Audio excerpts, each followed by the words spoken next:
বাংলাদেশের পরিস্থিতি যেন ক্রমাগত খারাপ হচ্ছে। শেখ হাসিনা পদত্যাগ করার পর দেশের দখল নিয়েছে সেনাবাহিনী। কিন্তু তাতে অবস্থার যে খুব একটা উন্নতি হয়েছে এমনটা নয়। ছাত্র আন্দোলন দিয়ে যা শুরু হয়েছিল তা এখন লুটতরাজ, হিন্দু সংখ্যালঘুদের হত্যা, বাড়িমন্দির ভাঙচুরে গিয়ে দাঁড়িয়েছে। প্রথম থেকেই বাংলাদেশে আন্দোলনরত ছাত্রদের পাশে ছিলেন স্বস্তিকা মুখোপাধ্যায়।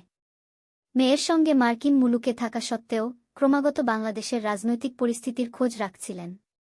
জানিয়েছিলেন তরুণ সমাজের পাশে থেকে সবরকম সাহায্যের প্রতিশ্রুতি।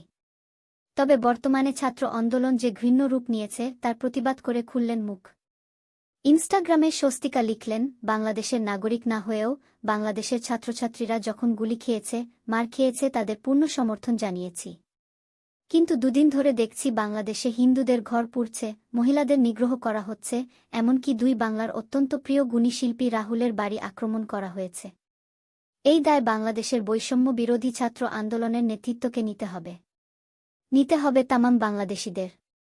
মূর্তি ভাঙা, মুক্তিযুদ্ধের জাদুঘরে আগুন দেওয়া, এই কি ছিল কোটা আন্দোলনের উদ্দেশ্য?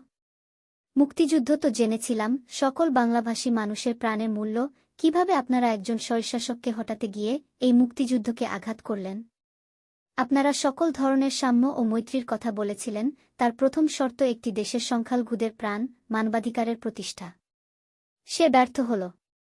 পালাবদলের সম্মুখে দাঁড়িয়ে আছেন আপনারা, সবার আগে বাংলাদেশের হিন্দুদের প্রাণ বুক দিয়ে রক্ষা করুন। যদি বলেন এ আপনাদের মধ্যে হয়নি, বাংলাদেশের মুসলিম মৌলবাদী সুযোগ সন্ধানীরা করেছেন, তবে একটি কথাই বলবো, আপনাদের স্বপ্ন ছিনতাই হতে দেবেন না। তরুণদের ত্যাগকে ব্যবহার করে কোনো শক্তি যেন গণহত্যা না চালায়, সেই দায়িত্ব আপনাদের। বাংলাদেশে শান্তি, গণতন্ত্র, সংখ্যালঘুদের অধিকার ফিরুক যত শীঘ্র সম্ভব। স্বস্তিকার এই পোস্টে এক নেটিজেন মন্তব্য করেন, স্বাধীন হলেই শব্দ হওয়া যায় না। এটা মেনে নিন। সম্প্রীতির বিষয়ে বাংলাদেশের উদাহরণ দেওয়াটাও এক প্রকার মূর্খতা। সম্প্রীতি থাকলে সংখ্যালঘুদের উপর অত্যাচার হয় না। নিজের দেশের স্থাপত্য ভাস্কর্যকে যারা রক্ষা করতে পারে না, তারা হিন্দুদের সুরক্ষা দেবে কি করে? সমগ্র বিশ্ববাসী দেখছে ওদের কীর্তিক্লাপ। এক বাংলাদেশী লিখলেন, রাত 4টে বাজে জেগে বসে আছি।